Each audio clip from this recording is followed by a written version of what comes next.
So coming to organizational barriers, in any organization, because of the hierarchy, uh, it causes a barrier in communication because the people or the team members may not feel very comfortable to speak to their supervisors or up in the hierarchy.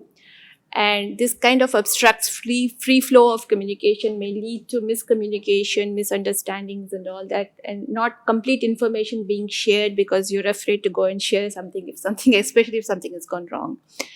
And the other barrier that comes because of uh, it, and if their organizations are big and huge, and there's not a clear structure, and there's a lot of hierarchy. Sometimes we have this hierarchy is just not one way, it's like multiple reporting structures and multiple dotted lines will be there that you have to report to this team or that person and this person. Here data information can be lost, data can be lost, major distortions can happen, miscommunication can happen. Would you like to add something to this? Yeah, I think this is a very, very real problem. And having worked in the corporate for more than 2 decades, I can very well correlate to this. Uh, the good news, though, is more and more organizations and managers and leaders are realizing the need to connect, look beyond hierarchy. It's slowly starting to happen in the last couple of years, and it's going to happen even more in the upcoming decade. But traditionally, it has been a hierarchy structure, and even today, I think. But for very small organizations, where unless the leaders at the top choose to connect, the typical tendency for a junior person is uh, look at his or her seniors by the designations, and therefore that becomes a very big barrier. Even if the junior associate has a good idea, or let's say they want to speak up on something that is not happening right, the tendency to hesitate to even voice it is very, very high, particularly if they sense that their team lead will look at it in a incorrect light, or the manager would look at it in an incorrect light, even though the junior associate point of view is right. If they even get the slightest sense that their superiors have a different viewpoint, they may not even open up. But I think what is worth doing is go with an open mind and state your viewpoint in a proper way, without forcefully, but just communicate for consideration purposes to their immediate lead or supervisor, saying that X and Y problem is there, and Z is the way to overcome it, and it will be in the best interest of the team and organization. I think it's an imagined thing.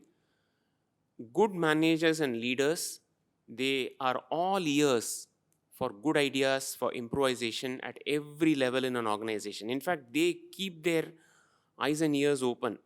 They look beyond the pyramid and hierarchy barriers to spot talent, to seek ideas. But whether or not one is a part of such an organization or a culture, it is the responsibility and initiative of the junior associate, provided they are convinced about their idea and provided they feel that it is in the best interest, that an alternative approach is recommended. It's a very big challenge. I mean, I've gone through this at various different stages. It took me a while to overcome that, and it continues to be there in the team members that I used to manage. No matter what we say, they tend to have this hierarchy, and it gets even more complex when today most of the companies are multinationals, right? Or at least they operate in multiple countries, and sometimes there is a country head to which they need to report to. But whereas the direct team hierarchy manager will be sitting in a different country, so who are they accountable to? In one sense, they are accountable to both.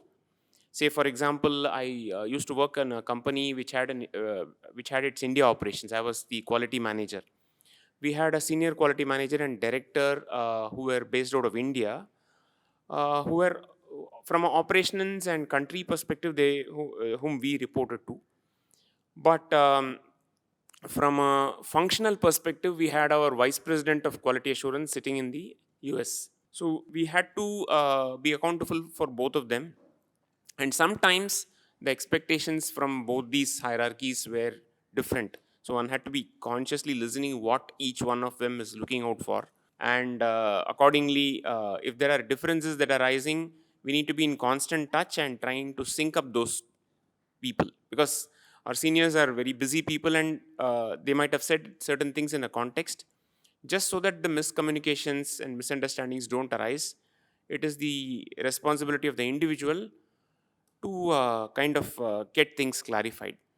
So yes, I think while organizations do their best these days to provide a flat structure to correspond to even the junior most associate, it is also up to the junior or the junior persons. It is in their best interest to take that initiative from their side and be open and speak up. That's a very good point. Actually, one of my managers when I was working was a very good. We became very good friends, but then we made sure that just because we were really good friends, that did not come in the way of a formal, official communication. So the communication had to be like there, like everybody else in place. What had to be communicated, nothing dropped out, because this can again create a lot of confusion and all that. So maintaining those different roles is also extremely important. Different roles are different, so you have to keep realize and understand the responsibilities of each role and fulfill them.